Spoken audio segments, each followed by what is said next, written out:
My game of the day from round 3 of the London Chess Classic is Levon Aronian with white against Sergey Karjakin. This was a fascinating encounter up to a certain point. Let's see what happened. So we have Aronian playing d4, and he sticks to his opening variations pretty faithfully, and he has a lot of experience with this line as white. So this kind of closed Catalan with bishop b4 check and bishop back to e7 is one of my recommendations on my repertoire for black against the Catalan, and I like this very much with black. It's pretty solid. You know, you keep a nice center.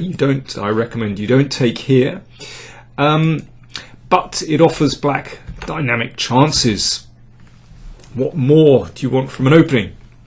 So here the standard move is queen c2, and then, well, black can play knight e4 immediately, or c6 is possible, but Levon played knight a3. Now this is this bizarre move, putting the knight at the edge of the board, is his own little invention.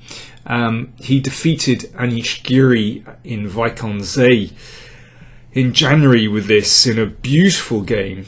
I'll show you that in a second. I mean, obviously the idea is to protect the pawn on c4, and sometimes white may be able to get some kind of initiative on the queen side with rook c1 and maybe a knight b5. But I mean, to be honest, my view on this move hasn't really changed much since Aronian first played it in January. I think it's a bit bizarre. I don't quite believe it with this knight on the edge. So c6 and rook c1, knight e4. These moves look very good to me. Black would very much like to take that bishop, but Aronian moves it. And here, if you recall, I did a video on this. Giri took the knight with the bishop, and then knight c4, but there was this very nice exchange sacrifice, and Aronian had absolutely fantastic compensation. But there's absolutely no need to take that knight, which to my eyes looks slightly odd at the side of the board. Instead, Karjakin played with f5. Very nice. So we've now transposed into a kind of Stonewall Dutch, but you know, with this knight in a slightly strange position. Also, I'm not sure the bishop is brilliantly placed on e3, as it can be a target for black's pawns on the king side. Rook c2. So quite a mysterious move, but the point is that after this, it prepares queen c1. So there could potentially be pressure on the c file, but also the queen looks in this direction, controlling some squares here. So it's to do with supporting this bishop, actually. Yeah, why did black play a5? Because he wanted to play bishop f6, which looks like a very natural move to cover e5 and look at d4 as well. But he didn't want to allow white to push with b4 and then potentially open up the queen side. But a move like a5 shouldn't harm black's position in any case. Rook d1. Can't be bad for the rook to look opposite the queen. And now, if black wants to play modestly, then queen e7 looks sensible, but g5 is pretty standard in this kind of position. Takes control over the f4 square, and one never knows, on a good day you might be able to get in f4, and who knows, maybe throw that h-pawn down the board as well. Knight b1. Well, that knight really wasn't looking very good on a3, which kind of reinforces the point that I was making that, well, I don't think it should be there in the first place. But anyway, in this fairly closed position, white does have time to regroup.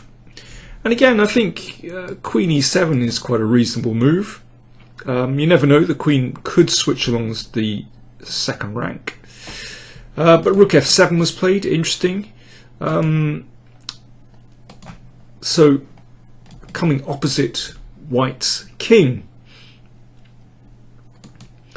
And here maybe Levon missed a chance here. He played the knight back to e1, but this looks a bit stronger actually.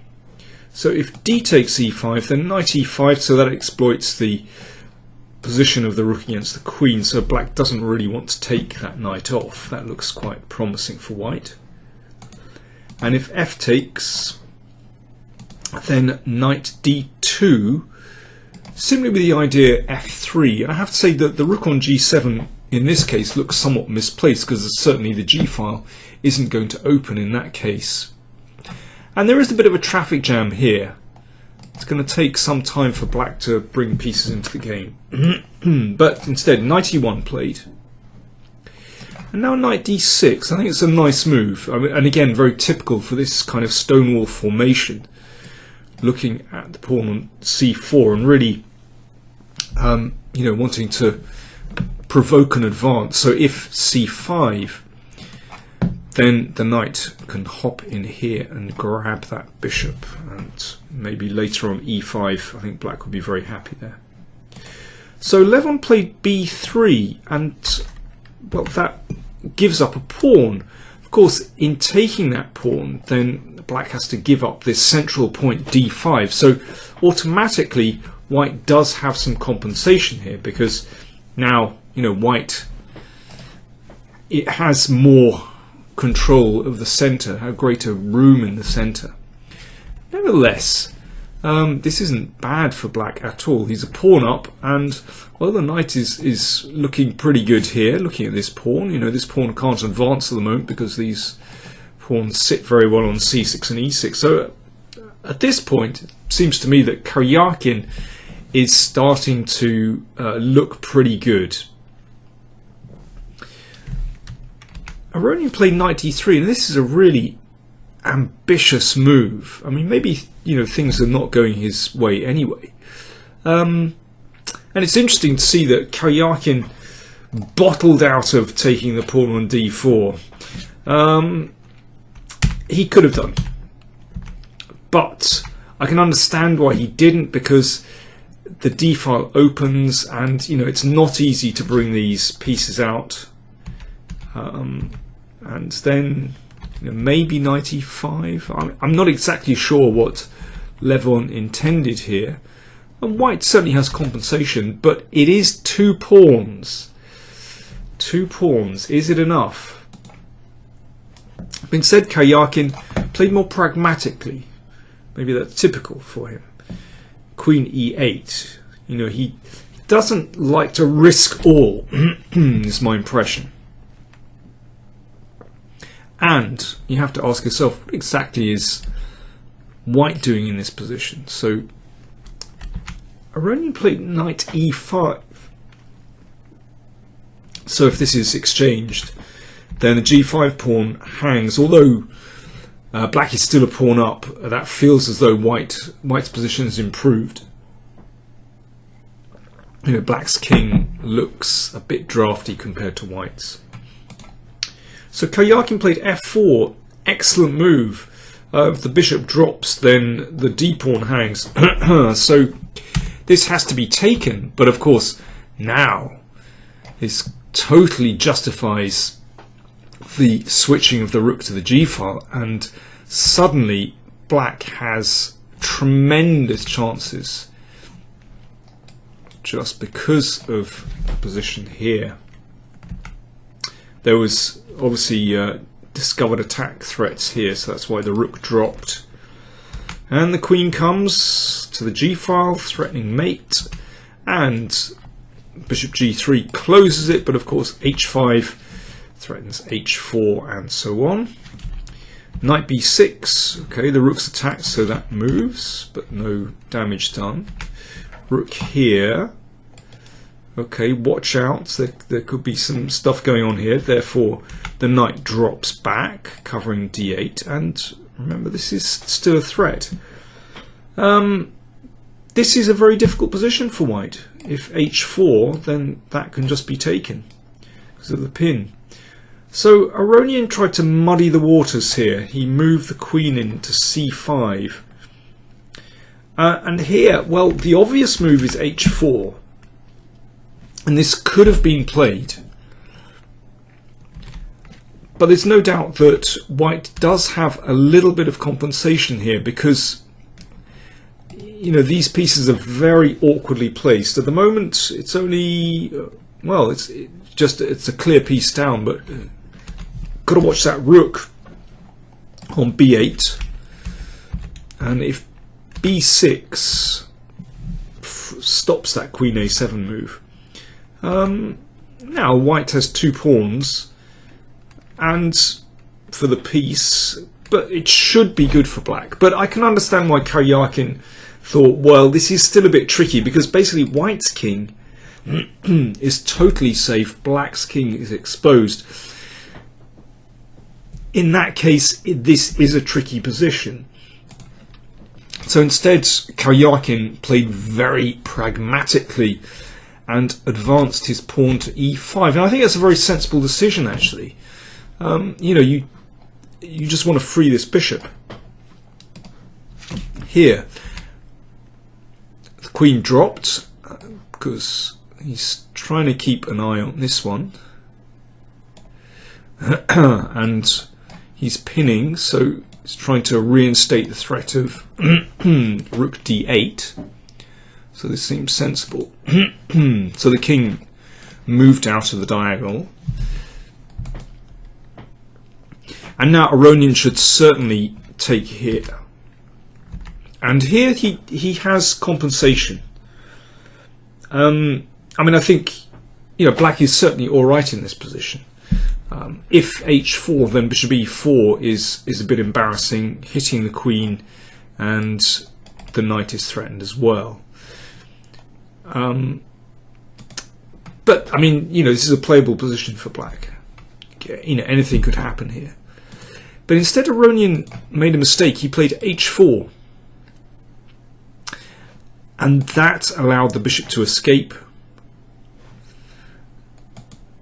And then the rook came over. So suddenly, I mean, you can see black at a stroke has managed to coordinate all his pieces, and this is an absolutely beautiful position. And here Aronian played king h1, and he offered a draw. And Karjakin was running rather short of time. He had about 4 minutes left to get to the time control at move 40, so he still had 8 moves to make. Now that's not simple. And Karjakin accepted the offer. Big disappointment for everyone watching. Huge disappointment. Because, you know, black is a pawn up here. Pieces look very good. Karjakin should be playing this position on, and indeed, if this bishop just nudges back, it looks very promising for black indeed. Black has a number of different ideas here. First of all, we should say that if knight takes pawn, then that's not very good, so there's still pressure on the g file. If e4, then we can take, and bishop takes h4 because the queen no longer covers. So, and again, exploiting pressure on the g file. Okay, what if, let's see what happens if white kind of waits with e3. Let's see what exactly is black threatening here. Well, there's a couple of things. You could play e4 to then take here. This looks good for black. I also like bishop b4. I mean, maybe this is the most solid move actually, hitting the rook. And if the rook moves to the side, then we pin on the d file. I mean, that's just winning for black. So bishop b4 is actually a really awkward move to meet. So I mean, maybe that's the chief threat, but you know, there are a number of decent ideas for black here. It's not the only move. You could drop the bishop back to d8. I mean, I think the important thing is to get the bishop away from the knight. But bishop e7 is definitely the strongest move. So yeah, big disappointment. And indeed, today, round 3, all 5 games were drawn again. Now, I don't have a problem with draws at all, so long as they're fighting draws, as long as games are played out. So what can the organisers do about this? Because some of the games today were a little bit too peaceful for me anyway. Well, first of all, games should be played out. So Sophia rule I like very much. So basically, there should be no draw offers. To me, that's one of the biggest improvements in modern chess over the last decade or so. So implementation of the Sophia rule means no draw offers, so games are completely played out. I also think that the organisers could invite a greater variety of players to these Grand Chess Tour tournaments. It's all very well having a stable of the strongest players in the world. I get that. It's great to see them in action. But actually, I think it could be shaken up a bit, because at the moment it feels like a very cosy club, and the players have no real incentive to strive all out for a win. They're all very well rewarded playing in these tournaments, but there's no real incentive to go all out for a win. So I think 2 pretty easy measures that would improve things a lot. Anyway, I hope we're in for more exciting games in the later rounds of the London Chess Classic. Stay tuned.